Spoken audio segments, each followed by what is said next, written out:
मेरी आत्मकथा Charlie Chaplin.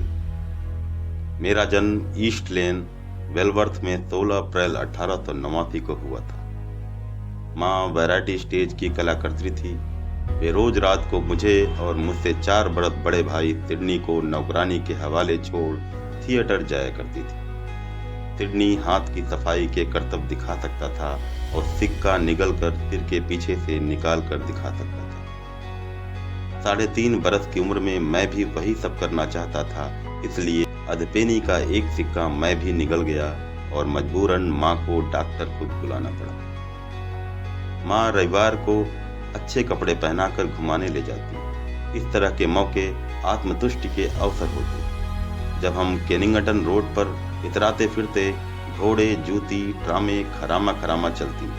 मैं थोड़े बस पर ऊपर जाकर बैठता और पास के दरवाजों को छूने की कोशिश करता। माँ के साथ स्लाइड शो देखता।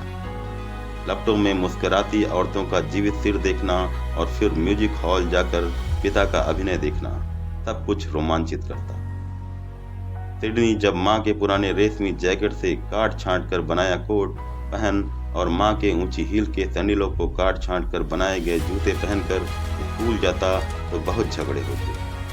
उसे सब छेड़ते और मैं माँ और पुरानी लाल लंबी जुराबों में से काट कूट कर बनाई गई जुराबें पहनकर जाता तो बच्चे छेड़ते, आ गए सर फ्रांसिस ड्रे। मुझे याद है जब पुराने ट्रंक से कोई मुड़ी तोड़ी पोशाक या विग निकलती तो हम माँ से कहते कि वे इसे निकल कर दिखाएं। तब माँ वह पोशाक पहनकर हमारे सामने अलग अलग नाटकों का अंशों का अभिनय करके दिखाती। वह हमें विल्सन बैरट की ऊंची पोप जैसी आवाज में नकल करके दिखाती। कभी वह नेपोलियन बन जाती, महाशय मुझे इजाज़त दीजिए कि मैं आपके लिए यह किताब ला दूं, मेरा कद ऊंचा है।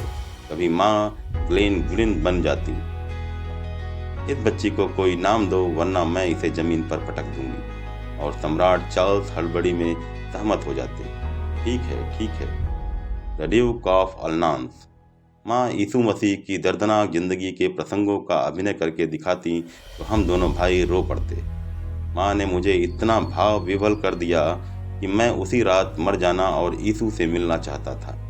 लेकिन माँ इतनी उत्साहित नहीं थी। बोली, यीशु चाहते हैं कि पहले तुम जियो और अपने भाग्य को यूं ही पूरा करो। माँ ने मुझे प्यार, दया और मानवता की ज्योति से भर दिया। माँ हमेशा हमारे बात करने का ढंग, उच्चारण और व्याकरण सुधारती रहती और हमें यह महसूस कराती रहती कि हम खास हैं। मैं पिता को बहुत कम जानता था, वे कभी हमारे साथ नहीं रहे। माँ उन दिनों हर हफ्ते 25 पाउंड कमा रही थी। वह अच्छे से हमारा भरण पोषण कर रही थी। लेकिन एक दिन दुर्भाग्य ने हमारी जिंदगी में दस्तक दी। माँ को उनकी आवाज़ बहुत तकलीफ देने लगी। उनकी स्वर तंत्री में सूजन आ गई।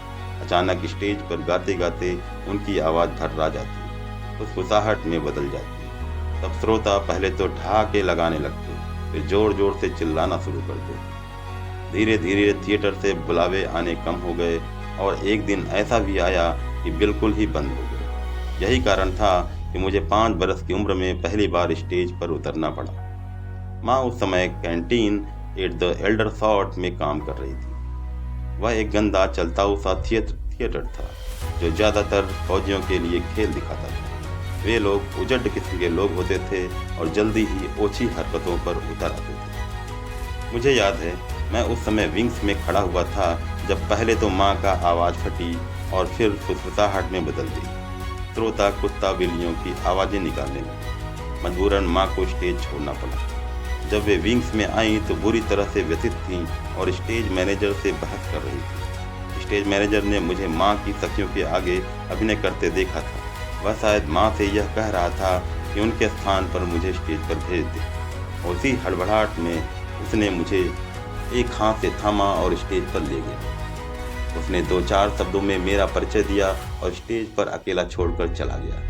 वहाँ कुछ लाइटों की चकाचौंध और धुएं के पीछे झांकते चेहरों के सामने मैंने अपना गाना शुरू कर दिया। थोड़ी देर तक तो ऑर्केस्ट्रा वाले गड़बड़ बजाते रहे, पर आखिर में उन्होंने मेरी धुन पकड़ ही ली। ये उन दिनों का मशहूर गाना जैक जोन्स था।